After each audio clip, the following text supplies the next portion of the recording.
CMR shopping mall Dasara ధమాకా offers అద్భుతమైన offers తో పాటు అబ్బురుపరిచే స్పాట్ గిఫ్ట్స్.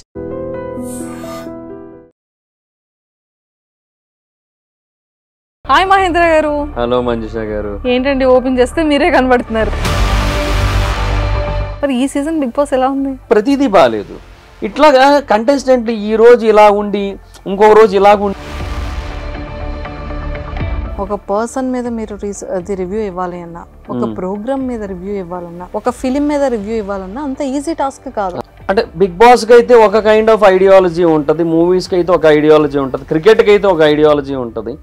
క్రికెట్ కి అయితే ఓపెన్ గా చెప్పేస్తా,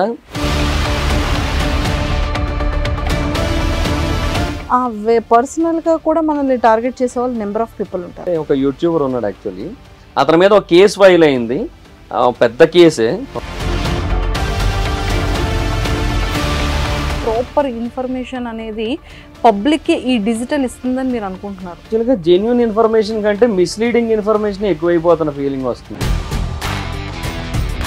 మంచి రియాలిటీ షోలో చాలా మంచిగా రైటింగ్ రాసేవాళ్ళు, జబర్దస్త్ కామెడీ షోస్ కి ఆర్పి అన్న దాంట్లోనే 120 స్కిట్స్ చేశాను నేను. సో అప్పుడు ఎలా ఉండేదండి? మీ రెమ్యునరేషన్ ఎంత ఉండేది? రెమ్యునరేషన్ జబర్దస్త్ ఎప్పుడు తక్కువే అండి.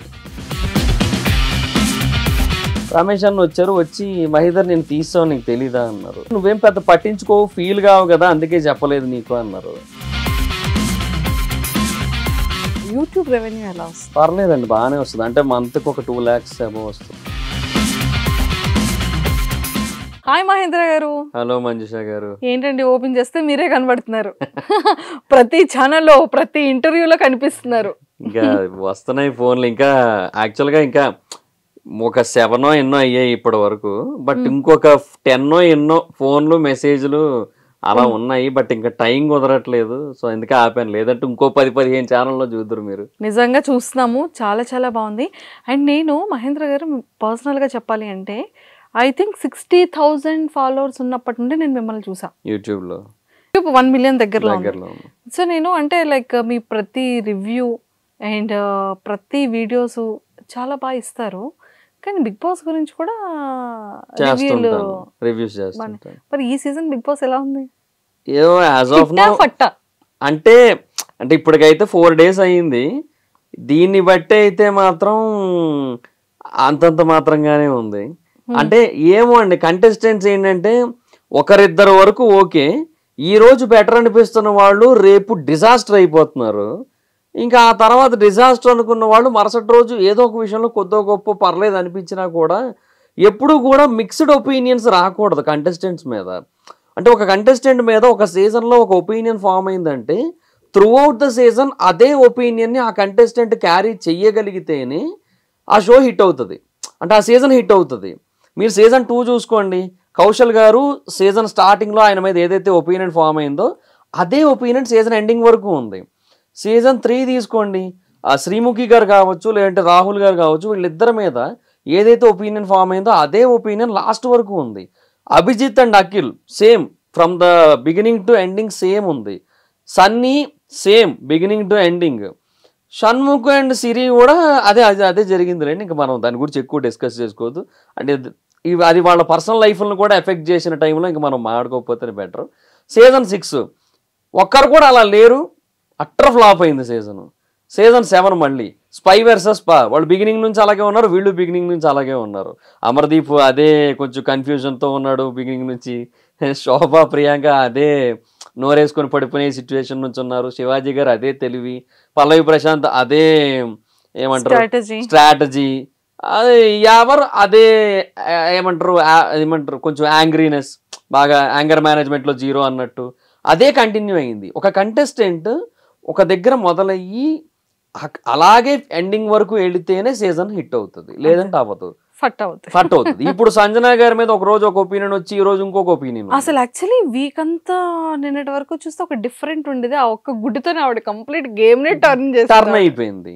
ఇప్పుడు హరీష్ అనే పర్సన్ మీద ఒక ఇనీషియల్ స్టేజెస్ లో ఓకే స్ట్రైట్ ఫార్వర్డ్ పర్సన్, సరే చూద్దాం అని అనుకుంటుంటే మనోడు మరీ అతి చేస్తున్న ఫీలింగ్ ఉంటుంది. ఇంకా మనీష్ విషయానికి వస్తే ఫోర్బ్స్ 30 అది ఇది అన్నాడు, సరే చూద్దాం ఏం చేస్తాడో. ఇంటలెక్చువల్ అని చెప్పి అందరూ మెంటల్గా ఫిక్స్ అయిపోయి మరి ముందే ఏం ఓట్లు వచ్చాయో లేదో తెలియదు, బట్ 5గురు కాదు 6వ పర్సన్ కింద నేను పంపిస్తానని చెప్పి శ్రీముఖి గారు వచ్చి పంపించారు. ఇంత చేసిన తర్వాత ఆ మనిషి నిన్న ఏం చేసాడో చూసాం కదా ఇమాన్యుల్ విషయంలో, ఆ టాస్క్ విషయంలో. సో చాలా అన్ఫెయిర్ అది. అండ్ దాని తర్వాత అతని మాట తీరు కానీ ప్రతిదీ బాగాలేదు. ఇట్లాగా కంటెస్టెంట్లు ఈ రోజు ఇలా ఉండి ఇంకొక రోజు ఇలాగుండి మళ్ళీ నెక్స్ట్ డే ఇలా అవుతాము అంటే ఏమో, అలాగుంటే షో వేస్ట్ అండి, నడవదు. అంటే అది ఎంత గొప్ప షో అయినా సరే కంటెస్టెంట్ల మీద ఆధారపడి ముందుకెళ్తున్నప్పుడు, వాళ్ళ మైండ్ సెట్ల మీద బిహేవియర్ల మీద ఆధారపడి ఉన్నప్పుడు ఇలా ఉంటే కరెక్ట్ కాదు. కానీ రివ్యూస్ ఇస్తే ఎలా ఉంటుంది అని, అంటే మీ మీ వే ఆఫ్ థింకింగ్ ఎలా ఉంటుంది, అంటే మీరు బ్యాక్గ్రౌండ్ రీసెర్చ్ ఎలా ఉంటుంది? ఒక పర్సన్ మీద మీరు అది రివ్యూ ఇవ్వాలి అన్నా, ఒక ప్రోగ్రామ్ మీద రివ్యూ ఇవ్వాలన్నా, ఒక కంటెంట్ మీద రివ్యూ ఇవ్వాలన్నా, ఒక ఫిలిం మీద రివ్యూ ఇవ్వాలన్నా అంత ఈజీ టాస్క్ కాదు. మనం ఖచ్చితంగా ప్లసెస్ ఏంటి మైనస్ ఏంటి ఏం చెప్తే ఎలా వెళ్తుంది, ఎలా రియాక్ట్ అవ్వచ్చు, పీపుల్కి ఎలా ఇన్పుట్ ఇవ్వాలి, అంటే ఈ విషయాలన్నిటి మీద ఎలా ఉంటుంది మీ అవగాహన? అంటే బిగ్ బాస్కి అయితే ఒక కైండ్ ఆఫ్ ఐడియాలజీ ఉంటుంది, మూవీస్కి అయితే ఒక ఐడియాలజీ ఉంటుంది, క్రికెట్కి అయితే ఒక ఐడియాలజీ ఉంటుంది. క్రికెట్కి అయితే ఓపెన్గా చెప్పేస్తా, whatever it happens don't forget to praise Dhoni, Kohli and Rohit. ఇది మైండ్లో పెట్టుకునే ఉంటా యాక్చువల్గా వీడియో చేసేటప్పుడు. బికాస్ వాళ్ళలో మిస్టేక్స్ ఉన్నా కూడా చెబితే తీసుకునే పరిస్థితి లేదు. ఇప్పుడు కోహ్లీ విషయంలో కానీ, రోహిత్ విషయంలో కానీ, ఇప్పుడు ధోని కూడా కొన్నిసార్లు వరల్డ్స్ గ్రేటెస్ట్ వికెట్ కీపర్, కానీ ఆయన కూడా 1 or 2 స్టంప్స్ అనేవి మిస్ చేయొచ్చు, యూనో గ్లౌస్లోకి బాల్ తీసుకోవడం ఏదైనా మిస్ అవ్వచ్చు. కోహ్లీ అంత మంచి ప్లేయర్, చాలా ఎక్స్ట్రాడినరీ పర్సన్, కింగ్ అన్న పేరు కూడా ఉంది, కానీ ఆ యారగెన్స్ కొన్నిసార్లు అంటే అతని నుంచి వస్తుంటుంది కదా, ఏమంటారు ఆ అగ్రెషన్ అనేది ఊరికే వచ్చిన ఫీలింగ్ వస్తుంటుంది. అంటే ఒక రాంగ్ పర్సన్ మీద ఈయన అగ్రెషన్ చూపిస్తే అది ఓకే, నో ప్రాబ్లం, అది మనకి మంచి ఎగ్జైట్మెంట్ ఇస్తుంది క్రికెట్ చూడడానికి. ఒక రైట్ పర్సన్ మీద అది చూపిస్తే మనకి ఈవెన్ ఆ ప్లేస్లో ఉన్నది మన ప్లేయర్ అయినా సరే ఎందుకు ఇంత అవసరమా అనే ఫీల్ వస్తుంది. ఇట్లాంటి కొన్ని థింగ్స్ ఉంటాయి, బట్ అవి చెప్పను ఎప్పుడు కూడా, మ్యాక్సిమం చెప్పకుండా ఉండడానికి. అండ్ క్రికెట్ని మిగతా ఆస్పెక్ట్స్ అన్నీ ఏవైతే ఉంటాయో దానిలాగా అనలైజ్ చేసుకుంటా. బిగ్ బాస్ విషయానికి వస్తే బేసిక్గా బిగ్ బాస్ ఏంటంటే, నేను సీజన్ 1 ఒక సగం చూడలేదు, నేను మిగతా సగం నుంచి చూస్తున్నాను. సీజన్ 2, 3, 4, 5 OTT 6, 7, 8 అన్నీ చూసాను. సో ఇది 9 సీజన్. సో ఆల్మోస్ట్ ఇది నా 10th సీజన్ అనుకోవచ్చు నేను చూస్తున్నది. సో ఇన్ని చూసిన తర్వాత బిగ్ బాస్కి వచ్చే వాళ్ళ మనస్తత్వాలు ఎలా మారిపోయాయో క్లియర్ కట్గా అర్థమవుతుంటుంది. వాటిని దృష్టిలో పెట్టుకుంటా, ప్రీవియస్ సీజన్స్లో కంటెస్టెంట్లు ఇలా పర్ఫామ్ చేశారు, ఇప్పుడు వీళ్ళలో ఎవరైనా సరే కావాలని వాళ్ళని మ్యాచ్ చేయడానికి ట్రై చేస్తున్నారా, అది కొంచెం అనలైజ్ చేయడానికి ట్రై చేస్తా. రెండోది, ఒక పర్సన్ తాలూకా ఏజ్, ఒక పర్సన్ తాలూకా ఫ్యామిలీ బ్యాక్గ్రౌండ్, అంటే family background in the sense మ్యారీడా నాట్ మ్యారీడా. ఒకడు మ్యారీడ్ అయితే అతని మైండ్ సెట్ ఒకలా ఉంటుంది, కిడ్స్ ఉంటే మైండ్ సెట్ ఇంకోలా ఉంటుంది, పిల్లలు పెరిగి పెద్దవాళ్ళు అయ్యి ఉన్న వాళ్ళు ఉన్నట్టయితే మైండ్ సెట్ ఇంకోలా ఉంటుంది. సో ఆ మైండ్ సెట్కి తగ్గట్టుగా ప్లేయర్ ఆడుతున్నారా, లేదంటే వేరే మైండ్ సెట్ని బలవంతంగా తెచ్చిపెట్టుకొని ఆడడానికి ట్రై చేస్తున్నారు, అదంతా అర్థం చేసుకోవడానికి ట్రై చేస్తా. ఫేక్ పీపుల్ ఎలా ఉంటారో మనం ఈరోజు సొసైటీలో చాలామందిని చూస్తుంటాం, మన ముందే బోల్డ్ మంది ఫేక్ పీపుల్ తిరుగుతుంటారు. సో మనకి ప్రతిదీ ఒక ఎగ్జాంపుల్ మనకి దొరుకుతుంటారు బోల్డ్ మంది. సో వాళ్ళలాంటి వాళ్ళని చూస్తున్నప్పుడు అదే బిహేవియర్, అదే ప్యాటర్న్ మనకు కనబడుతున్నప్పుడు వాళ్ళు కూడా ఫేక్ అని మనం అనలైజ్ చేయగలిగితే అంతకంటే బెస్ట్ పార్ట్ ఏం లేదని నా ఒపీనియన్. అండ్ సీజన్ 7లో నేను యాక్చువల్గా ఆ విషయాన్ని నేను ఓపెనింగ్ డోర్ అయితే చెప్పాను, సీజన్ ఎండింగ్ వరకు చెబుతూ వచ్చాను, ఎవరికి అర్థం కాలేదు, ఇప్పుడు అర్థమైంది చాలామందికి. కానీ రివ్యూ అనేది మనం ఎంత మంచిగా అనలైజ్ చేసి చెప్తామో, అవును, కానీ ఆ పర్సనల్గా కూడా మనల్ని టార్గెట్ చేసే వాళ్ళు నెంబర్ ఆఫ్ పీపుల్ ఉంటారు. ఉంటుంది, ఎందుకంటే ఇప్పుడు మనం బిగ్ బాస్ రివ్యూస్ చేయడం అంటేనే we're judging a person, not only big boss, okay okay, films whatever ఏదైనా సరే అనుకోవచ్చు, ఒక పర్సనల్ ఇష్యూ అనుకోవచ్చు, ఒక సెలబ్రిటీ ఇష్యూ అనుకోవచ్చు, ఒక పొలిటీషియన్ ఇష్యూ అనుకోవచ్చు, వాట్ ఎవర్ ఏదైనా ఒక ఇష్యూని మనం ఇంత ధైర్యంగా చెప్పేటప్పుడు ఖచ్చితంగా కొన్ని ప్రాబ్లమ్స్ మనం ఎదుర్కొంటాం. వస్తాయి, బెదిరింపులు, వేసేస్తా, తొక్క తీసేస్తా, ఊర్లో లేకుండా చేస్తా, ఇలాంటి. సో అలా మీరు ఫేస్ చేసిన థింగ్స్ ఏంటి? అంటే నాకు ఎప్పుడు అంత హార్ష్గా రాలేదు, 1 or 2 థింగ్స్ నా వరకు వచ్చాయి, కానీ అది జనరల్గా వచ్చాయి. అంటే it's not like that much harsh, ఏమంటారు స్ట్రాంగ్ ఏదో వార్నింగ్ లాగని కాదు, ఒక ఇన్సిడెంట్ ఎగ్జాంపుల్ చెప్పాలంటే ఒక యూట్యూబర్ ఉన్నాడు యాక్చువల్లీ, అతని మీద ఒక కేసు ఫైల్ అయింది, పెద్ద కేసే, ఒక అమ్మాయి కేసు ఫైల్ చేసింది. సో దాని అతన్ని లోపల పెట్టారు రిమాండ్లో, చాన్నాళ్ళు ఉన్నాడు. తర్వాత బెయిల్ వచ్చింది, బయటకు వచ్చాడు. సో ఇనీషియల్గా కేసు గురించి అందరూ ఏమనుకుంటున్నారో, బయటకు ఏదైతే న్యూస్ వచ్చిందో అదే న్యూస్ నేను చెప్పా. నా అనాలిసిస్లో ఒక క్లియర్ కట్ స్టోరీ లాగా ఒక అనాలిసిస్ చేసి చెప్పాను. అది బయట వచ్చిందే, మళ్ళీ నేనేం కొత్తగా క్రియేట్ చేసింది కాదు. కాకపోతే తర్వాత ఆయన నాకు ఫోన్ చేశాడు బయటకు వచ్చిన తర్వాత. ఆయన ఏం అనలే, నన్ను ఎప్పుడు ఆయన తిట్టినట్టుగా కూడా మాట్లాడలే. ఆయన ఒకటే అన్నాడు, ఆయన బ్రో మీరు ఎప్పుడు కాయిన్కి ఒక సైడ్ స్టోరీ చూశారు, అదే బయటకు వచ్చింది. నా సైడ్ స్టోరీ ఎవరో వినలే, ఎవరు అడగలే నన్ను, ఇది జరిగింది అని చెప్పి, ఇది జరిగి 1.5 year పైన అవుతుంది చెప్పాడు ఆయన. అది చెప్పిన తర్వాత బాధ వేసింది. సారీ బ్రో, నాకు నిజంగా తెలీదు, నేను చూసిన దాన్ని బట్టే నేను చెప్పాను అన్న. ఆయన ఒకటే అన్నాడు, నాకు నీ సారీ వద్దు బ్రో, ఏదో ఒక రోజు నేను తప్పు చేయలేదని ప్రూవ్ అవుతుంది, నేను చేసుకుంటా, నేను 100% నేను తప్పు చేయలేదని ప్రూవ్ చేసుకుంటా. ఆ రోజు నా మీద మళ్ళీ ఇంకొక వీడియో చెయ్యి, వీడి తప్పేమీ లేదు, ఆ రోజు నేను చెప్పాను కదా అది అబద్ధం, అది నిజం ఇది అని చెప్పి ఒక వీడియో చేయి చాలు అన్నాడు. ఇట్లాంటివి వచ్చాయి, బట్ బెదిరింపుల్లాగైతే ఎప్పుడు రాలే. కానీ నిజంగా ఇప్పుడు డిజిటల్ మీడియాలో నెంబర్ ఆఫ్ రివ్యూవర్స్ వచ్చారు, అవును, నెంబర్ ఆఫ్ మీమర్స్ వచ్చారు, నెంబర్ ఆఫ్ వ్లాగర్స్ వచ్చారు. ఇవన్నీ చూసిన తర్వాత మహేంద్ర గారు మీకు ఏమనిపిస్తుంది? అంటే ఎంతవరకు ప్రాపర్ ఇన్ఫర్మేషన్ అనేది పబ్లిక్కి ఈ డిజిటల్ ఇస్తుందని మీరు అనుకుంటున్నారు? యాక్చువల్గా జెన్యూన్ ఇన్ఫర్మేషన్ కంటే మిస్లీడింగ్ ఇన్ఫర్మేషన్ ఎక్కువైపోతున్న ఫీలింగ్ వస్తుందండి. అంటే జెన్యూన్ ఇన్ఫర్మేషన్ కొంతమంది నుంచి బాగానే రీచ్ అవుతుంది, బట్ మిస్లీడింగ్ ఇన్ఫర్మేషన్ అంతకంటే ఎక్కువ మంది నుంచి వెళుతూ ఉండేసరికి అది రైటో రాంగో కూడా పట్టించుకోకుండా దాన్నే యాక్సెప్ట్ చేసేస్తున్నారు కొంతమంది. సోషల్ మీడియా ఎక్కువ అయిపోవడం వల్ల మరి వైడ్ రేంజ్ అయిపోయింది. ఇప్పుడు ఇది ఒక చిన్న ఎగ్జాంపుల్, మా ఇంట్లోనే మా మదర్ ఉన్నారు. ఆవిడ ఏంటంటే యూట్యూబ్ ని ఎక్కువ స్క్రోల్ చేస్తూ ఉంటారు. మన కూతురు కనబడుతుంది అన్న పాయింట్ ఆఫ్ వ్యూలోనే ఏదో ఒక దాంట్లో కొన్ని న్యూసెస్ చూస్తారు. అమ్మో ఇది ఇలా అలా అంటారు. మమ్మీ ప్లీజ్ మమ్మీ, అది తమ్నైల్ కోసం అలా పెట్టారు మమ్మీ అని. అంటే నిజంగానే పబ్లిక్కి ఎంత రాంగ్ ఇన్ఫర్మేషన్ వెళ్తుంది అనేది ఆ ఒక్క తమ్నైల్ టెక్స్ట్ వల్ల చాలా జనాలకి మాత్రం రాంగ్ రీచ్ వెళ్తుంది. అదే కదా, ఇప్పుడు ఫర్ ఎగ్జాంపుల్ ఒక వ్యక్తి గురించి మెన్షన్ చేస్తూ ఒక అతని మీద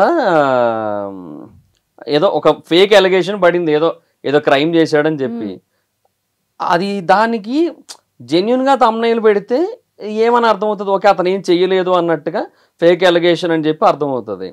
నరరూప రాక్షసుడా నరుల్లో ఒకడా అని తమ్నైల్ పెడతారు. అది ఏం అర్థమవుతుంది జనరల్గా చూసినోడికి?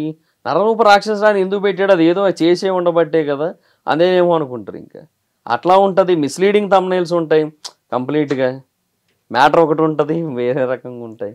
అసలు నిజంగా చాలా డిఫరెంట్గా ఉంటుంది. ఒక్కొక్కసారి నాకు కూడా చాలా ఫన్నీ కాదు, కోపం వచ్చేస్తుంటుంది, ఎవట్రా బుర్ర తక్కువ ఎదవాలనిపిస్తుంటుంది. సో అలాంటి కొన్ని సిచ్యువేషన్స్ జరుగుతూనే ఉంటాయి. And one more thing Mahendra garu, and మీరు మంచి రియాలిటీ షోలో చాలా మంచిగా రైటింగ్ రాసేవాళ్ళు, జబర్దస్త్ కామెడీ షోస్కి అండ్ అలాగే ఇంకొన్ని షోస్కి కూడా మంచి రైటింగ్ రాసేవాళ్ళు కంటెస్టెంట్స్కి. మరి ఏంటి సడన్గా ఎందుకు మాని క్విట్ అయ్యి ఇలా ఇండివిజువల్గా రావాల్సి వచ్చింది? అంటే ముందు నుంచి యూట్యూబ్ చేస్తున్నాను యాక్చువల్గా, జబర్దస్త్ చేస్తున్న టైంకే యూట్యూబ్ చేస్తున్నాను యాక్చువల్. సో జబర్దస్త్ చేస్తున్న టైంలో నేను అప్పటికే యూట్యూబ్ పెట్టేశాను. 2016లో నేను జబర్దస్త్కి వెళ్ళాను. 2016 జూలైలో. 2012లో స్టార్ట్ అయిందా? 12లో స్టార్ట్ అయింది. 12 కూడా కాదు, 13th అనుకుంటా. 13th Febలో స్టార్ట్ అయింది. అందుకే 12 years రీయూనియన్ పెట్టారు 25. సో 2016 జూలై 18th వెళ్ళాను యాక్చువల్గా. కరెక్ట్గానే నా ఎంట్రీ డేట్ అదే. యాక్చువల్గా వెళ్ళిన డేట్ అయితే 2016 జూలై 7, 8, 9 అవకాశాల కోసం వెళ్ళిన డేట్. లోపలికి అడుగు పెట్టింది అయితే 18th. అంటే ఆ రోజు షెడ్యూల్ ఉందన్నమాట, జబర్దస్త్ షెడ్యూల్ 18th. అందుకని ఆ రోజు రమ్మంటే మళ్ళీ వచ్చాను. సో నాకు ఆ డేట్లు ఎందుకు అంత బాగా గుర్తుంటే, జూలై 17 నుంచి జూలై 20 మధ్యలో 4 days కదా, 3 days నాకు చాలా ఇంపార్టెంట్ డేస్. ఎందుకంటే జూలై 17 మా డాడీ చనిపోయిన రోజు, జూలై 20 నా పుట్టినరోజు, జూలై 18 నేను జబర్దస్త్కి వెళ్ళిన రోజు. 17, 18, 20 వరుసగా ఆ 4 daysలో ఆ 3 days నాకు కొంచెం మెమరబుల్ డేస్ లాగా, అంటే ఇంకా గుర్తుండిపోతాయి. నాన్నగారు చనిపోయిన రోజు వద్దన్నా గుర్తొస్తుంది, పుట్టినరోజు గుర్తు పెట్టుకోవాలి, వేరే ఆప్షన్ లేదు. జబర్దస్త్కి వెళ్ళింది ఏంటంటే నా లైఫ్ లో మోస్ట్ ఇంపార్టెంట్ జర్నీ కాబట్టి దాని నుంచే కదా ఇలా ఇదంతా ఇప్పుడు అందుకు అలా స్టార్ట్ అయింది. ఓకే, సో అంతా బానే ఉంది. కూడా చేశారు కదా, చాలా చేసా, ఒక 200 స్కిట్స్ దాకా చేసా అప్పట్లో. అంటే ఒక 200 అంటే 180 200 దాకా ఉంటాయి, ఎందుకంటే ఆర్పి అన్న దాంట్లోనే 120 స్కిట్స్ చేశాను నేను. తర్వాత నేను జీవనన్న టీమ్ లీడర్ గా 18 స్కిట్లు చేసాం. తర్వాత నేను ప్రకాష్ అన్న టీంలో కొన్ని స్కిట్స్ చేసా, అభి అన్న టీంలో చేసా, అవినాష్ అన్న టీంలో చేసా, అవినాష్ అన్న కార్తిక్ అన్న టీంలో చేసా. తర్వాత పంచప్రసాద్ అండ్ నాటి నరేష్ టీంలో చేసా, అప్పారావు గారి టీంలో చేసా, చంటి అన్న టీంలో చేసా. చాలా టీంలో కవర్ చేశారు ఆల్మోస్ట్. భాస్కర్ అన్న టీంలో కూడా 2 స్కిట్లు చేసా. ఒకటైతే కన్ఫర్మ్ చేసా. రాకేష్ అన్న దాంట్లో చేసా. నేను చెయ్యందల్లా రాఘవ గారి టీము అంతే. ఆది అన్న టీంలో కూడా ఒక స్కిట్ లో చేసా అంతే. సుధీర్ అన్న టీంలోని, రాఘవ గారి టీంలోనే, చంద్రన్న టీంలో, ఈ 3 టీంలు చేయలేదు అంతే.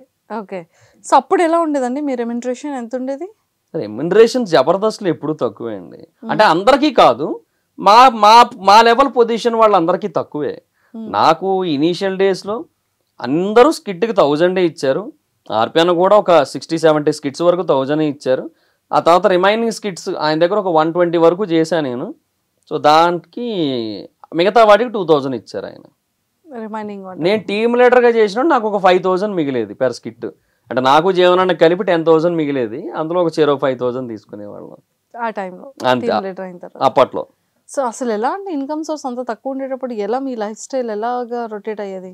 అదే దానికోసం యాక్చువల్గా యూట్యూబ్ మొదలైంది. అలా మొదలైంది యూట్యూబ్ ఇన్కమ్ పర్పస్ మీద, మనీ పర్పస్ మీద స్టార్ట్ అయింది. ఆ పర్పస్ మీదే స్టార్ట్ అయింది, ఆ పర్పస్ మీదే చేస్తూ ఉన్నా. ఇప్పటికే ఆ పర్పస్ మీదే ముందుకెళ్తుంది.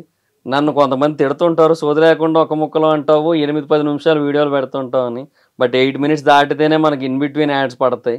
సో ఆ కాన్సెప్ట్ ఎప్పుడు బ్రెయిన్లో ఉంటుంది. సో ఇంకేం చేయలేను.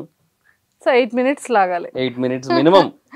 ఓకే, సో ఇప్పటి వరకు లైక్ 200 స్కిట్స్ చేశారు. బయటకు రావడానికి రీజన్ అంటే అప్పుడు కరోనా వరకు మా టీం ఉండేది. అంటే నేను జీవన టీమ్ లీడర్స్గా ఉండేవాళ్ళం. కరోనా తర్వాత మా టీం తీశారు. జీవన్ గారికి ఆ టైంలో హెల్త్ ఇష్యూ, దాని తర్వాత అది మేము మా టీం తీసేసిన తర్వాత, నేను మానేసిన తర్వాత అయ్యింది అది వేరు. బట్ ఈ గ్యాప్లో మా టీం తీసేశారు కరోనా తర్వాత. నన్ను చంటన టీంలో వేశారు, ఆర్టిస్ట్గా చేస్తున్నాను. జీవనన్నకి ఏంటంటే ఇంకా కొంచెం వెయిట్ చేస్తున్నాడు దేనికోసము, అంటే ఏదైనా ఒక టీంలో దొరుకుతుందేమో అన్నట్టుగా వెయిటింగ్ ఆయన. సో అలా ఉన్నా. బట్ చంటన టీంలో ఏంటంటే మరీ చిన్న స్కిట్స్ ఇచ్చారు, చిన్న క్యారెక్టర్స్ ఇచ్చారు కొన్ని. అది కొంచెం ఇబ్బందిగా అనిపించింది.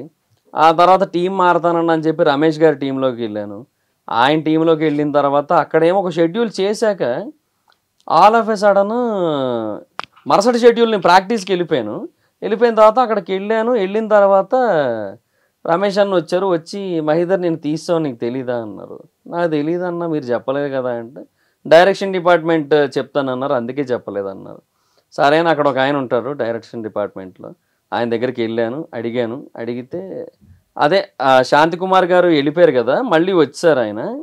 నరేష్ను కూడా వేసాం ఆ టీంలోకి. సో ఇంకా నరేష్ పంచ్ బేస్డ్ ఆర్టిస్ట్, నువ్వు పంచ్ బేస్డ్ ఆర్టిస్ట్ కదా, ఇంకిద్దరు ఎందుకులే అని చెప్పి ఇంక నేను తీసాము. మళ్ళీ ఇంకెక్కడో దగ్గర ఇరికిద్దాంలే అన్నారు.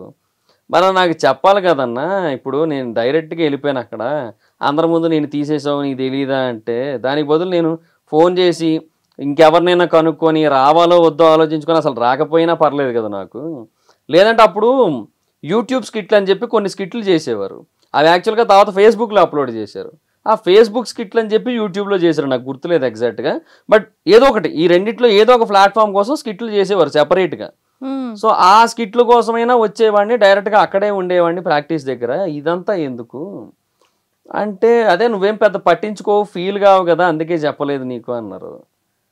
అంటే నేను అన్నాను, ఎందుకు పట్టించుకోనన్నా, ఎందుకు ఫీల్ అవ్వను, అవుతాను కదా, నేను మనిషినే కదా, నాకు కొంచెం బాధ అనిపిస్తుంది కదా ఇట్లా ఉంటాయి అని చెప్పి ఇంకా ఆ మూమెంట్లో డిసైడ్ అయిపోయాను, దిస్ ఈజ్ నాట్ మీ, అంటే ఇది ఇంకా నా ప్లేస్ కాదు ఇంకా అని చెప్పి అనిపించింది.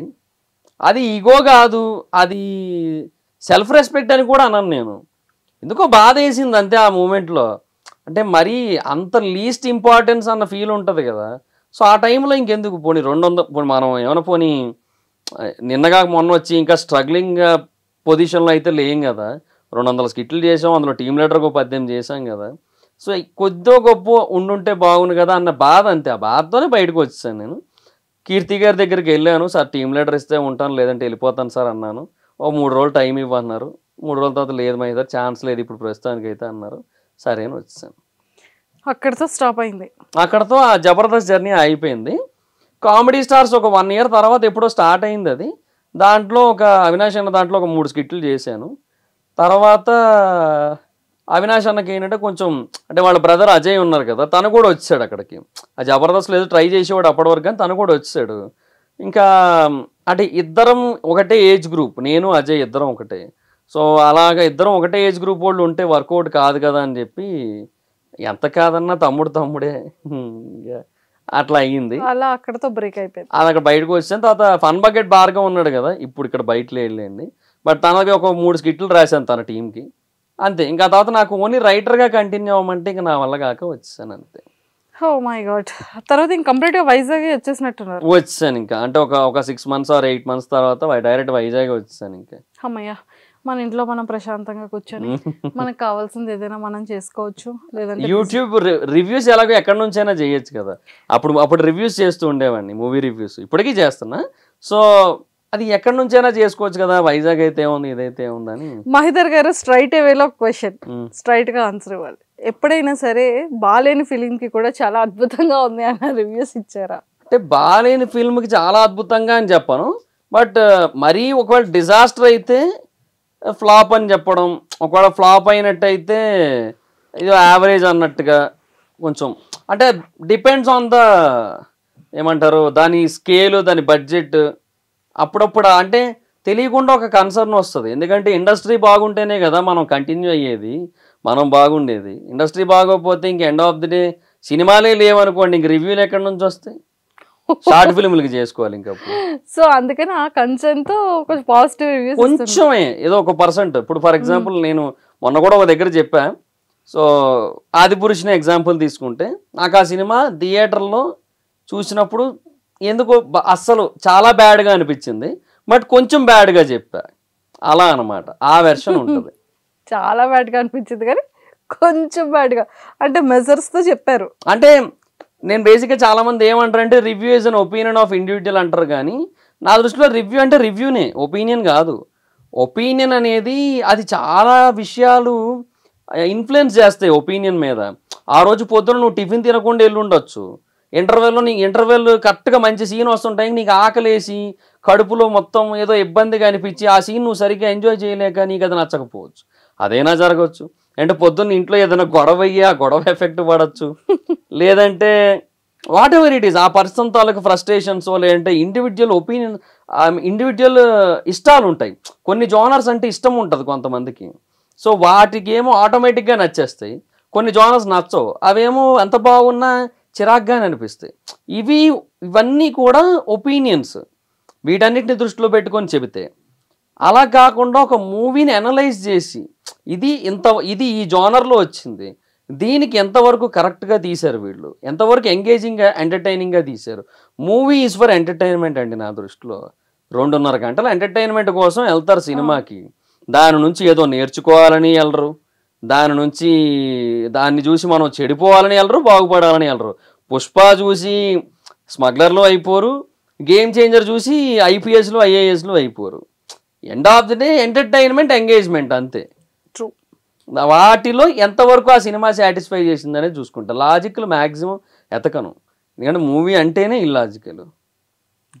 ఎందుకంటే అదొక క్రియేటెడ్ వరల్డ్, అది క్రియేటెడ్ వరల్డ్లో మనం మళ్ళీ దాంట్లో కూడా రియాలిటీ ఉండాలంటే ఎలా అవుతుంది? అవ్వదు. అండ్ యూట్యూబ్ రెవెన్యూ ఎలా వస్తుంది? పర్లేదండి, బాగానే వస్తుంది. అంటే మంత్కి ఒక 2 lakhs అబౌవ్ వస్తుంది. అంటే ఒక 3-4 ఛానల్స్ ఉన్నాయి, అవన్నీ కలిపి మెయిన్ అయితే మా ఇద్దరు వైబ్సే. ఒక 75% ఇన్కమ్ మా ఇద్దరు వైబ్స్ నుంచి వస్తుంది, మూవీ రివ్యూస్ ఛానల్. మిగతా వాటి కొంచెం తక్కువ వస్తుంది. కానీ నాకు తెలిసి కొంచెం మంచి ఇన్కమ్ అనేది ఇప్పుడు ఈ మధ్య కాలం యూట్యూబర్స్ దగ్గర నుంచి వింటే బెటర్ మీది. అంటే మీరు ప్రాపర్ గా పెడుతున్నట్టున్నారు, అంటే కాన్స్టెంట్ గా వీడియోస్ వస్తాయి, నాకు ఆగవు, పెడతా ఉంటారు. రోజు కనీసం 2-3 వీడియోలు పడుతుంటాయి అన్ని ఛానల్స్ కలిపి. సూపర్, కంగ్రాచులేషన్స్ అండి. దేనికి? నాకు 2 పార్టీలు ఇవ్వాలి మీరు. చెప్పండి దేనికి? 2 అంటే సిద్ధంగా ఉన్నాయి, ఒకటి టీడీపీ ఒకటి జనసేన. అమ్మో నాకు అసలు పొలిటీషియన్స్ సంబంధం లేదమ్మా.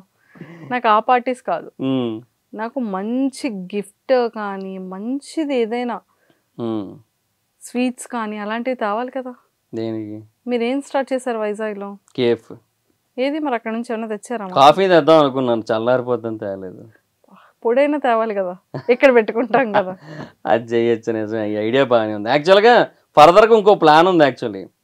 అదేంటంటే ఇప్పుడు ఈ మధ్య కాలంలో అందరూ కెరియర్ మీద ఫోకస్ చేస్తున్నారు కదా, సో పికిల్స్ బిజినెస్ పెట్టి, అలాగే మహిదర్. సో అట్లాగే అట్లీస్ట్ ఏంటంటే కాఫీ బీన్స్ వస్తాయి నా దగ్గరకి. సో నేను ఏంటంటే ఆ కాఫీ బీన్స్ ని ఒక ప్రాపర్ గ్రైండింగ్ మిషన్స్ ఉంటాయి మన దగ్గర, ఇటాలియన్ గ్రైండింగ్ మిషన్. సో వాటితో పౌడర్ లాగా చేసి, సో అరకు కాఫీ పౌడర్ ఇప్పుడు నెక్స్ట్ రాగానే నేను ముందు మీ పౌడర్ దగ్గరికే వస్తాను. మన బీన్స్ అన్ని అరకు, మనదంతా కూడా arabica, complete dark roast arabica beans ఉంటాయి.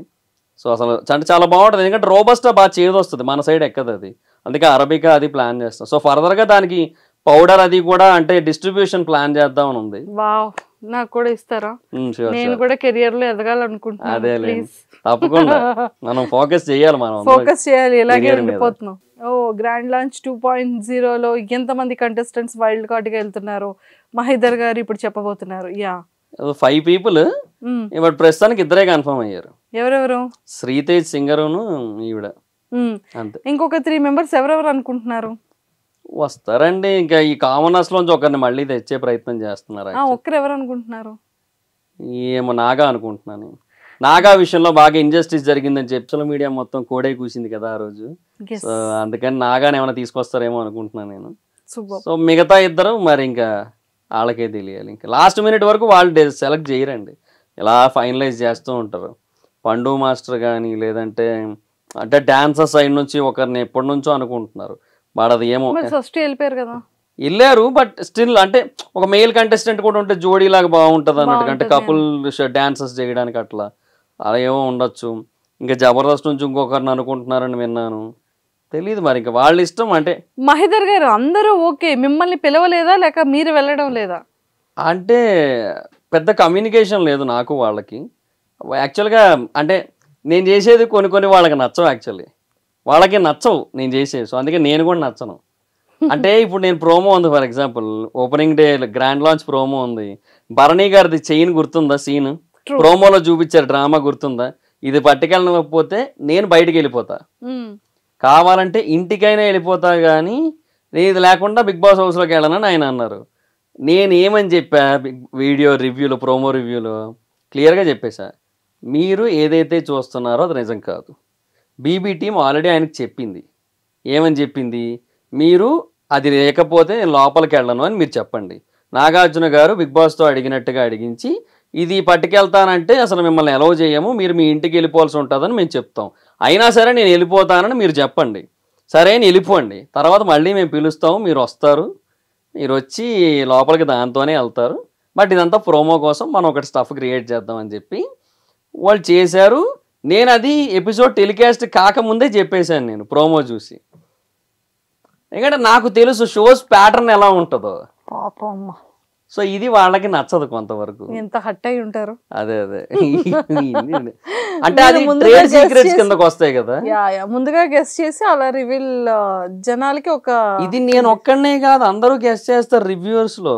ఆదిరెడ్డి గారు గెస్ట్ చేయొచ్చు, శ్రీను గెస్ట్ చేయొచ్చు, బట్ అలా చెప్పరు, నేను చెప్పేస్తాను. అంటే నేను ప్రోమోలా కాకుండా ఈ కంటెంట్ వాళ్ళు ఎందుకు క్రియేట్ చేసి ఉండొచ్చు అనేది ఆలోచించి ఇది ఆడియన్స్కి కూడా అర్థం కావాలని చెప్తుంటా, అది నచ్చదు వాళ్ళకి. రివ్యూస్ అన్నీ వదిలేశారు. అంటే అంటే వెళ్ళాలనే ఉంది, బిగ్ బాస్ ఛాన్స్ వస్తే వెళ్తా. అండ్ ఇందాక నేను ఒకటి చెప్పా కదా స్టార్టింగ్లో, ఒకరోజు నేను ఎంటర్ అయినట్టయితే ఆ రోజు నేనేంటో 105th డే కూడా నేను అలాగే ఉంటాను, అది నేను ప్రూవ్ చేయాలనుకుంటున్నా.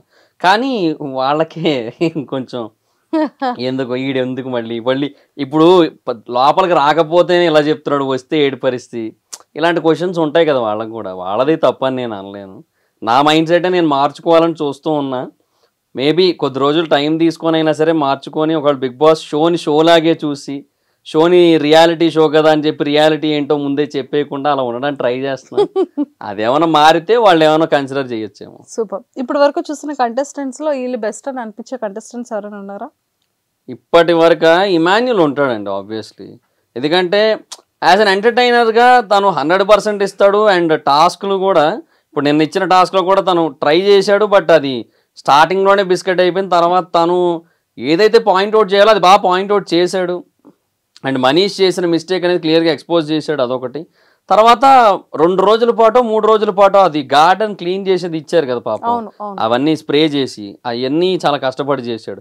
సో ఆ పరంగా నాకు నెంబర్ 1 అయితే ఇమాన్యులే. తర్వాత నెంబర్ 2లో అంటే ఇంకా భరణి గారు కొంచెం బెటర్ అనిపిస్తారు. అంటే బేస్డ్ ఆన్ ద మెచ్యూరిటీ, ఆయనకున్న మెచ్యూరిటీ లెవెల్స్ వల్ల ఆయన కొంచెం బాగా మాట్లాడతారు అనిపిస్తుంటుంది. సో అంతే. ఇంకా తర్వాత సంజన గారు ఇప్పుడు ఏదో ఆవిడ సెన్సేషన్ అయ్యింది కానీ అంటే ఇప్పుడు అది ఆ గుడ్డు పోయిందా, ఒక గుడ్డు ఇంత మార్పు తీసుకొస్తుందని ఎక్స్పెక్ట్ చేయలేదు. బట్ ఆ గుడ్డు వల్ల ఆవిడకి ఏదైతే అది క్రియేట్ అయ్యిందో అది ఎన్నాళ్ళు ఉంటుంది అనేది నా డౌట్. ఇప్పుడు ఆవిడ క్యాప్టెన్సీ ఇచ్చారు కదా, ఇప్పుడు ఆవిడ ఇంకేం డ్రామా చేయక్కర్లేదు, ఇంకేముంది డ్రామా చేయడానికి. ఆవిడే క్యాప్టెన్, ఆవిడ ఏమైనా మిస్టేక్ చేస్తే ఆవిడే తిట్టుకోవాలి, ఇంకంతే, ఇంకేట్లేదు. సో అంత డ్రామా ఇప్పుడు క్రియేట్ కాదని నా ఫీల్. సో బట్ ఈ స్టార్టింగ్ నుంచి ఎండింగ్ వరకు ఎలా ఉన్నారో అలాగే ఉంటేనే బెటర్ కదా. అలా చూసుకుంటే నాకు ఇప్పటికైతే ఇద్దరు కనపడ్డారు నాకు, ఇమాన్యుల్ అండ్ భరణి. వీళ్ళిద్దరు కూడా, భరణి గారు ఆయన ఏజ్లో పెద్ద ఆయన, ఏదో నాకు తెలిసిన ఆయన అన్నట్టు Bharani అనేస్తున్నాను. So Bharani garu and Emmanuel చాలా బాగుంది అంతే అనిపించారు. ఎక్సలెంట్. సో మీ ఫ్యామిలీ బ్యాక్గ్రౌండ్ ఏంటి మహిదర్ గారు? అంటే అమ్మ నాన్న? అంటే ఫాదర్ లేరు, మాది కొంచెం బాగా లోవర్ మిడిల్ క్లాస్, ఇంకా పూర్ ఫ్యామిలీ ఒకప్పుడు. Father auto driver. సో మంత్కి అప్పట్లో ఒక 4000 అలా వచ్చేవి అంతే. సో దాంతోనే రోజు పుస్తకంలో ఖర్చులు రాసుకొని, సో అట్లాంటి లైఫ్ స్టైల్ మాది ఇనీషియల్ స్టేజెస్లో. తర్వాత ఇంకా నేను యూట్యూబ్ పెట్టిన తర్వాతే మా లైఫ్ మారింది అంతే. సో అమ్మ ఏం చేస్తుంటారు? మదర్ ఒకప్పుడు లైబ్రేరియన్, అంటే 7 years లైబ్రేరియన్గా చేశారు. నాకు బేసిక్గా ఈ స్క్రిప్ట్స్ రాయడం ఇవన్నీ కూడా నాకు అక్కడ నుంచే వచ్చాయి యాక్చువల్గా. మదర్ లైబ్రేరియన్గా ఉండడం వల్ల ఆ 7 years రోజు ఏదో ఒక పుస్తకం ఇంటికి తెచ్చుకొని చదివేసేవాడిని, నవల్స్. సో మధుబాబు, సూర్యదేవర రామ్మోహన్ రావు, ఎర్రశెట్టి సాయి, వేంపల్లి నిరంజన్ రెడ్డి. ఇలా వేంపల్లి నిరంజన్ రెడ్డి అయితే నాకు ఒక రకంగా బాగా నచ్చుతాడు, ఎందుకంటే ఆయన బీటెక్ చదువుతున్న టైంలో రాసిన నవల్స్ అవన్నీ. బీటెక్ అయిపోయాక మళ్ళీ ఆయన వదిలేసాడు రైటింగ్ అంతా కూడా, ఆయన జాబ్ చేసుకుంటూ వెళ్ళిపోయాడంట. సో అట్లా వీళ్ళందరి నవల్స్ బాగా నచ్చేవి నాకు. సో అలాగే రైటింగ్ మీద ఇంట్రెస్ట్ బాగా క్రియేట్ అయింది. సో అలా మొదలైంది మీ రైటింగ్ జర్నీ, అలా స్టార్ట్ అయింది. సో మా మదర్ ఇన్ఫ్లుయెన్స్ ఎక్కువ ఉన్నట్టే నా మీద, బికాస్ ఆవిడ లైబ్రరీని అవడం వల్ల అలాగా.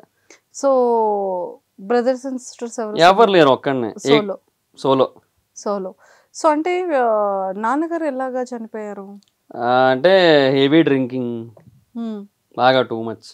సో ఇప్పుడు నేను బేసిక్గా లైఫ్లో ఎప్పుడు కూడా డ్రింకింగ్ కానీ స్మోకింగ్ కానీ చేయలేదు. సో దానికి మా నాన్నగారే రీజన్. అంటే నా కళ్ళ ముందు చూసే కదా ఆయన్ని, ఒక పర్సన్ దీనివల్ల ఎంత ఎఫెక్ట్ అవుతారో, ప్రాణమైపోతుంది అని తెలిసిన తర్వాత. అంటే ఎలా మీరు ఎప్పుడు స్టాప్ చేయడం, అంటే మీరు పెద్ద అయ్యాక మీకు ఊహ తెలిసిన తర్వాత నాన్నగారిని డ్రింకింగ్ స్టాప్ చేయమని చెప్పడం కానీ అలాంటి అవేర్నెస్ ఇవ్వడం కానీ ఏమైనా చేశారా? అంటే నాకు 17 years ఏజ్ 17 years ఇంకా రాకముందే చనిపోయారు. 17th బర్త్డేకి 3 days ముందు చనిపోయారు. ఓకే. సో ఇంకా నేను ఏం చెప్తా ఆయనకి.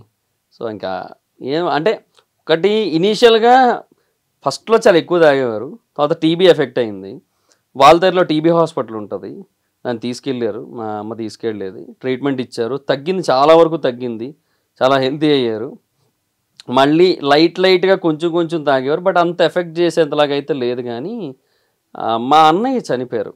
అంటే మా అన్నయ్య అంటే మా పెదనాన్న గారి అబ్బాయి యాక్సిడెంట్లో చనిపోయారు. మా ఫ్యామిలీ మొత్తానికి ఆయన అంటే చాలా చాలా ఇష్టం. ఆ రోజు నుంచి ఇంకా మరి అసలు ఆపలే. అంటే ఆ బాధలో మొదలు పెట్టారు మళ్ళీ ఎక్కువగా, అది ఇంకా అలా ఈయన తీసుకెళ్ళిపోయేంత వరకు ఆపలే ఆయన.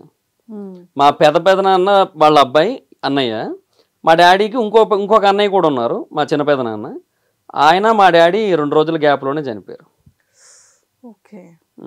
ఇప్పుడు యాక్చువల్గా ఇప్పుడు మా రెండో పెదనాన్న అన్నారు కదా, వాళ్ళ కోడలు అంటే మా వదిన, మా అన్నయ్య వాళ్ళ వైఫ్, ఈ ఇయర్ జనవరిలో తిరుమలలో తొక్కిసలాట అయింది కదా, సో దాంట్లో చనిపోయిన వాళ్ళలో ఒకరు. సో అన్ని బ్యాక్ టు బ్యాక్ ఇట్లా కొన్ని జరిగాయి ఇంకా అలా. ఓకే. సో నాన్న ఉండేటప్పుడు ఎలా ఉండేది ఫ్యామిలీ? పెద్ద ఏం ఉండేది కాదు, అంటే we're like okay with our lifes అంతే. సో కొంచెం ఏదో ఉన్నంతలో ఉండేటోళ్ళం, ఎప్పుడో వారానికి ఒకసారి అలా నాన్ వెజ్, సో సంథింగ్ అది అలా ఉండేది అంతే లైఫ్ స్టైల్. సో ఒక చిన్న ఇల్లు మాది. ఇప్పుడు ఇప్పుడు మనం ఏదైతే ప్లేస్లో కూర్చొని ఇంటర్వ్యూ చేస్తున్నామో ఈ స్టూడియో అంతా ఈ రూమ్ అంతా కూడా లేదు మా మొత్తం ఇల్లు. అంటే ఒక అదే రూము, చిన్న కిచెన్ ఉంటుంది, పక్కన చిన్న వాష్రూమ్ ఉంటుంది అంతే. చాలా చిన్నది అప్పట్లో. ఆ తర్వాత ఒక 2 రూమ్స్ ఉన్నదానికి వెళ్ళాము. వన్స్ ఇంకా నేను కొంచెం యూట్యూబ్లో బాగా డబ్బులు అవి వస్తున్న టైంలో ఒక 2 బెడ్రూమ్ ఫ్లాట్లో రెంట్కి వెళ్ళాం. సో అలాగే ఇప్పుడు బాగానే ఉన్నాం. ఒక 3 బెడ్రూమ్ ఫ్లాట్ కొంచెం స్పేషియస్ ఉన్నది, రెంట్కి తీసుకున్నాం. సో దాంట్లోనే ఉన్నాం. అంటే మీ లైఫ్ జర్నీ మీరు ఒక చిన్న ఇంట్లో ఉన్న దగ్గర నుంచి ఈ రోజుటి వరకు మీ జర్నీ గురించి చెప్పాలంటే ఏం చెప్తారు? అంటే ప్రతి ఒక్కరికి ఉంటుంది కదా, ఆ చిన్నప్పుడు ఏజ్లో నాకు ఇది తినాలి, నాకు అలా ఉండాలి, అలా వెళ్ళాలి, ఇలా ఫ్రెండ్స్తో ఆడుకోవాలి అన్న సిచ్యువేషన్ త్రూ ఈ సిచ్యువేషన్ ఎలా చేంజ్ చేసుకోగలిగారు? అసలు చిన్నప్పుడు మరి కొన్ని చెప్తే మీరు నమ్మరు కూడా. యాక్చువల్గా 10 రూపాయలు బాదం మిల్క్ బాటిల్స్ ఉంటాయి, ఇప్పుడు అది ఎంత 20 అంత అయింది యాక్చువల్లీ. అప్పట్లో అది 10 రూపాయలు అనమాట. అది కొనుక్కోవడానికి నాకు క్లాస్లో ఫస్ట్ ర్యాంక్ రావాల్సి వచ్చేది. అది వస్తే మా 10 రూపాయలు ఇస్తుంది, లేదంటే లేదు. అట్లా దానికోసం బాగా కష్టపడేవాడిని. లేదంటే డైలీ 1 రూపీ ఇస్తుంది, 10 days దాచుకునేవాడిని అది తాగడం కోసం. అలా ఉండేది. ఒకసారి ఒక చిన్న పార్టీ ఇచ్చింది మా క్లాస్లో, నవీన అని చెప్పి ఒక అమ్మాయి. పార్టీ అంటే ఇదేం పెద్ద పార్టీ ఏం కాదులేండి. అది అప్పట్లో 7th క్లాస్ 8th మేము, 6th 7th అనుకుంటా. 2 రూపాయలు తెమ్మంది అంతే అందరినీ. సో అది కూడా నేను అడిగితే ఇవ్వరని చెప్పి దొంగతనం చేసి పట్టుకొచ్చాను ఇంట్లోంచి. పట్టుకొచ్చి ఇచ్చాను. ఏదో అమ్మాయి ఏంటంటే ఇంట్లో వండించేసి ఏవో పెన్సిళ్ళు ఏవో చిన్న చిన్న ఉంటాయి కదా పిల్లబచ్చి ఆటలు, అవి ఏవో చేసింది. మొత్తానికి అందరికి ఇచ్చేసింది. ఆ 2 రూపాయల్లో కూడా ఏవో కొనేసి ఇచ్చింది మాకు. అంతా అయిపోయింది. ఇంకా ఆ తర్వాత నేను ఆ 2 రూపాయలు దొంగతనం చేశానని చెప్పి ఇంట్లో చెప్పేస్తానని చెప్పి మా క్లాసులో అది ఎన్ని పనులు చేయించుకునేవారు. నేను క్లాస్ టాపర్ని. సో ఈవినింగ్ ఎలా ఉండేదంటే అప్పచెప్పుకోవడాలు ఇలాంటివన్నీ ఉండేవి. సో దాంట్లో నేను ఫస్ట్ వెళ్ళిపోయి చెప్పేసేవాడిని. తర్వాత సార్ ఏమో విజయ్ సార్ అనమాట మా ప్రిన్సిపల్. ఆయన ఏంటంటే నన్ను ఇంకో దగ్గర కూర్చోమని చెప్పి ఆయన దగ్గరికి లైన్లో ఉంటారు కదా, నుంచి అప్పచెప్పడానికి వచ్చిన వాళ్ళు లైన్ ఉంటుంది కదా, సగం మంది నా దగ్గరికి పంపించేవారు. నా దగ్గర వార్నింగ్లు అనమాట. నేను చెప్పేశానని చెప్పలేదు, మీ అమ్మకి చెప్పేస్తాను 2 రూపాయల కోసం అని చెప్పి. అట్లా అప్పట్లో అలా ఉండేది సిచ్యువేషన్. భలే ఉండేది, నవ్వు వస్తుండేది. ఏందో మొత్తం అంటే ఇది ఒక్కటే కాదు, ఇంకా చాలా చేసేవారులేండి. అలాగే అవన్నీ ఉండేవి. సో ఆ మూమెంట్ నుంచి ఇప్పుడు ఇక నేను ఒక రోజుకి కనీసం ఇప్పుడు హైదరాబాద్ వచ్చాను నేను ఏదో పర్పస్ మీద. సో ఇక్కడ ఇంటర్వ్యూస్ పర్పసో లేదంటే వేరే ఏదో, మొత్తానికి హైదరాబాద్ అయితే వచ్చాను. సో ఇప్పుడు ఒక రోజుకి నాకు దగ్గరగా కనీసం ఒక 5,000 ఖర్చు అవుతుంది. ఇక్కడ ఉన్నన్ని రోజులు అంతే అవుతుంది, ఎందుకంటే హోటల్ రూము, ఫుడ్, క్యాబులు అన్నీ కలిపి. అంటే ఆ పొజిషన్ ఎలా వచ్చింది ఆ రోజు నుంచి అంటే కష్టమే. ఆ హార్డ్ వర్క్ ఏదైతే చేసామో ఇంకా దానివల్లే వచ్చింది. అది లేకపోతే రాకపోను. ఫిలింలో ఆపర్చునిటీస్ ఏమైనా వచ్చాయా? చిన్నవేవో వచ్చాయండి కొన్ని మూవీస్లో, ఆ రివ్యూ స్టార్ట్ చేసిన కొత్తలో. సో నేనేంటంటే నేను ఒకవేళ యాక్ట్ చేస్తే ఆ మూవీకి నేను పాజిటివ్ రివ్యూ ఇవ్వాలేమో అని చెప్పి ఎందుకు వచ్చిందిలేని ఆగిపోయేవాడిని, అదొకటి. రెండోది వచ్చి నేను యూట్యూబ్ నుంచి ఏదైతే అర్న్ చేస్తున్నానో దానికంటే సగానికంటే తక్కువ చెప్పేవారు నాకు డైలీ రెమ్యూనరేషన్.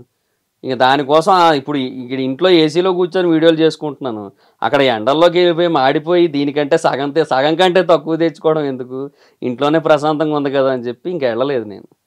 సో అలా చేసుకుంటున్నారు. ఇంకా బిజినెస్ మీద ఇంట్రెస్ట్ ఉంది దానికి తోడు. ఫస్ట్ నుంచి బిజినెస్ అంటే ఇష్టం, ఎందుకంటే చూస్తూ ఉండేవాడిని కదా, ఓకే వీళ్ళంతా ఇట్లా గ్రో అయ్యి బాగా సంపాదించుకొని ఏవేవో లైఫ్ స్టైల్స్ లీడ్ చేస్తున్నారంటే బికాస్ ఆఫ్ బిజినెస్ ఓన్లీ. ఇప్పుడు మొన్న కూడా రిచ్మండ్ విల్లాస్ అని చెప్పి ఏదో న్యూస్ చూసాం మనం, వినాయక చవితి లడ్డు 2,30,00,000కి కొన్నారు వాళ్ళు. వాళ్ళు ఏం చేస్తే కొంటారు చెప్పండి? యూట్యూబ్ వీడియోలు చేస్తేనా? లేదు. 9 to 5 జాబ్ చేస్తేనా? లేదు. ఈ జబర్దస్త్లో స్కిట్లో లేదంటే సినిమా ఇండస్ట్రీలో ఎయిదర్ చిరంజీవి గారు లేదంటే నాగార్జున గారు, ప్రభాస్ గారు, ఎన్టీఆర్ గారు, రామ్ చరణ్ గారు ఆ పొజిషన్ వదిలేసేయండి. మేమున్న పొజిషన్స్ చూడండి, మా పొజిషన్ మా రోల్స్ ఏవైతే ఉన్నాయో అవి చేస్తేనా? కొనలేరుగా, ఓన్లీ బిజినెస్సే. సో అదే ఉండేది మా ఇంట్లో మొదటి నుంచి కూడా. దానికి తగ్గట్టే ఇంకా బిజినెస్కి ఎంత ఇన్వెస్ట్మెంట్ పెట్టారు? ఒక 60 దాకా అయింది. 60 lakhs వరకు. ఓకే, అంటే అంతా మీ పర్సనల్ అయినా ఇంకెవరైనా పార్ట్నర్స్ ఉన్నారా? అని లేదు, ఒక్కడనే. బట్ కొంచెం లోన్ తీసుకున్నా, పర్సనల్ లోన్ తీసుకొని అలా స్టార్ట్అప్ చేశారు. సూపర్. మ్యారేజ్ కూడా ఫిక్స్ అయిపోయింది? అయిపోయింది. అయిపోయింది. అంత స్లో చెప్తున్నారు అంటే అయిపోయింది అన్నాను అంతే. ఎప్పుడు మ్యారేజ్? ఇయర్ ఎండింగ్ లో. యాక్చువల్గా అదే మేలోనే అయిపోవాలి, అదే మా వదిన గారు చనిపోయారని చెప్పారు. ఆ రీజన్స్ వల్ల కొంచెం పోస్ట్ పోన్ అయ్యి. లవ్ మ్యారేజా అరేంజ్ మ్యారేజ్? లవ్. మొత్తానికి అయితే అమ్మాయిని ఎలా పడేశారు? ఏం లేదు, తను ఆల్రెడీ పడిపోయి వచ్చింది. అంటే ఇన్స్టాగ్రామ్లో మెసేజ్ చేసింది నా సబ్స్క్రైబర్. అట్లా ఏమైనా చెప్తారా? అంటే ఎప్పటి నుంచో నన్ను ఫాలో అవుతుంటుంది అంటే నా కంటెంట్. సో ఒక 2021 నుంచో ఎప్పటి నుంచో. సో అలాగే మెసేజ్ చేసేది, ఒక 2 సార్లు మెసేజ్ చేసి నేను రిప్లై ఇచ్చా.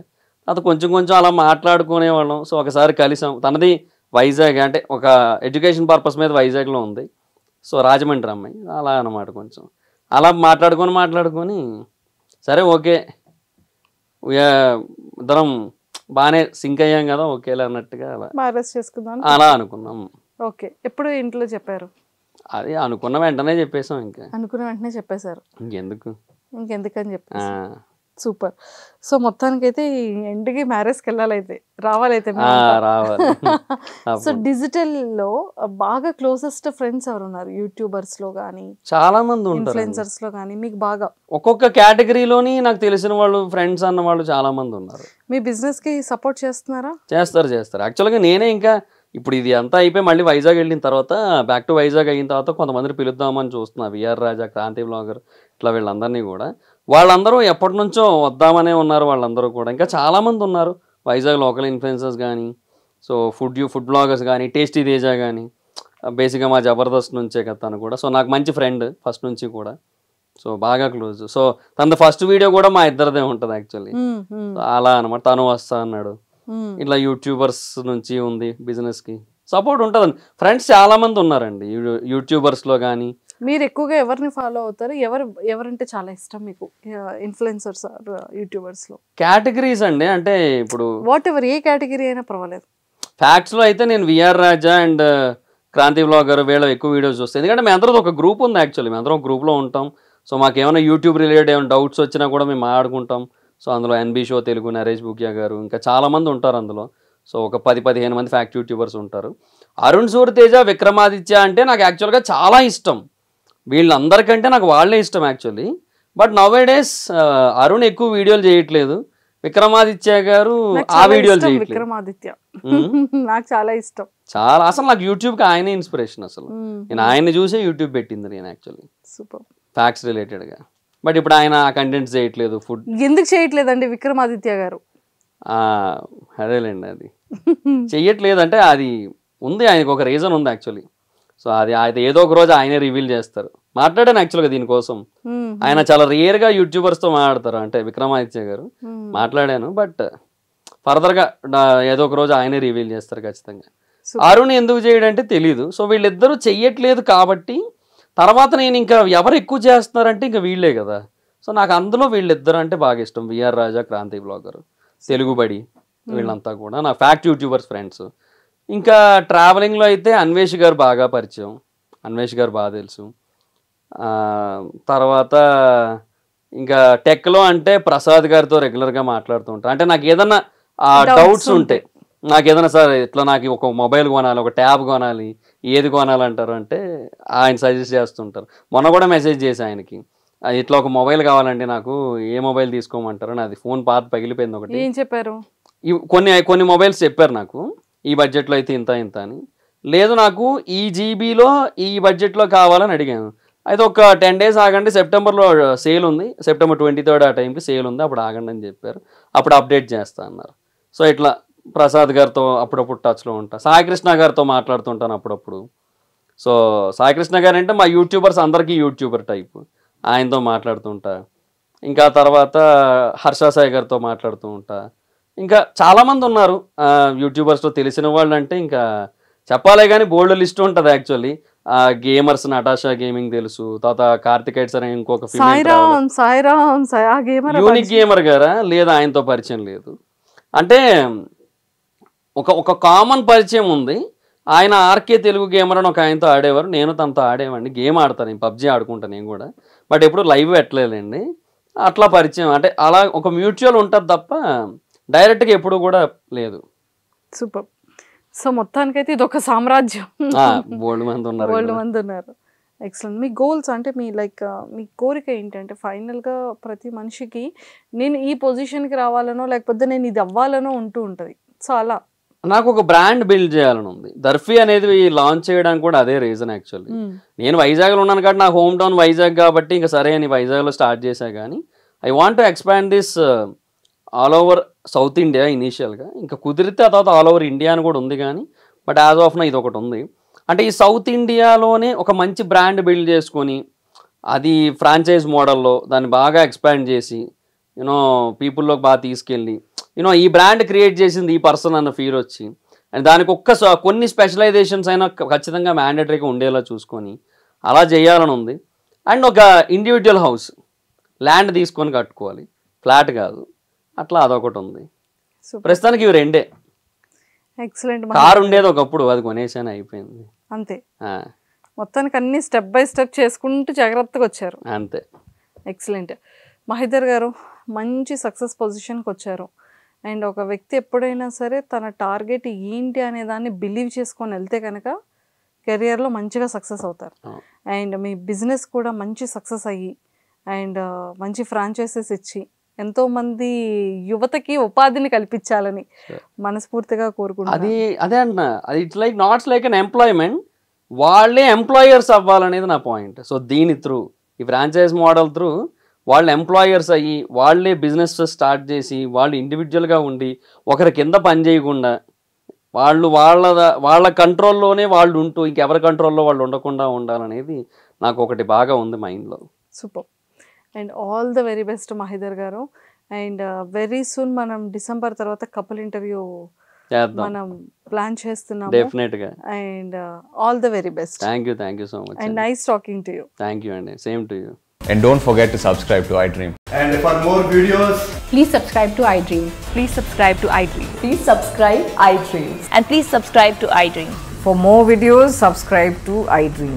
please like, share and subscribe to the channel. Congratulations, iDream. Subscribe to iDream. Subscribe to iDream. So subscribe to iDream Media. iDream ki iDream team andarki huge congratulations. Please subscribe iDream Media. Please subscribe to iDream. Subscribe iDream. Please subscribe to iDream. iDream అంటే నా కళల channel subscribe చేసుకున్న నోరు తిరుగుతలేదు, మీరైతే గంట గుర్తు కొట్టండి. For more such videos, please subscribe to iDream. Subscribe to iDream. Please subscribe to iDream. Please subscribe iDream Media. Please do subscribe to iDream. Please subscribe to iDream Media. For best entertainment and information, please subscribe iDream.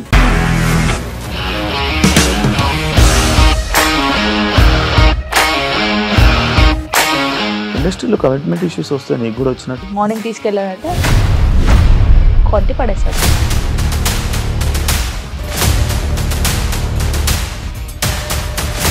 ఒక్కళ్ళు కూడా చూడలేదు ఈ cinema అని చెప్పడానికి కూడా చాలా ధైర్యం కావాలి. అది నిజం కదా, దాంట్లో ధైర్యం ఏంటి? ఇది నెక్స్ట్ డే ప్లేట్ మార్చేస్తే తప్పు కదా. As of now, we are comfortable this అని నేను అనుకుంటున్నాను. రష్మిక గారిది మీది ఒకే ఊరు అంట కదా.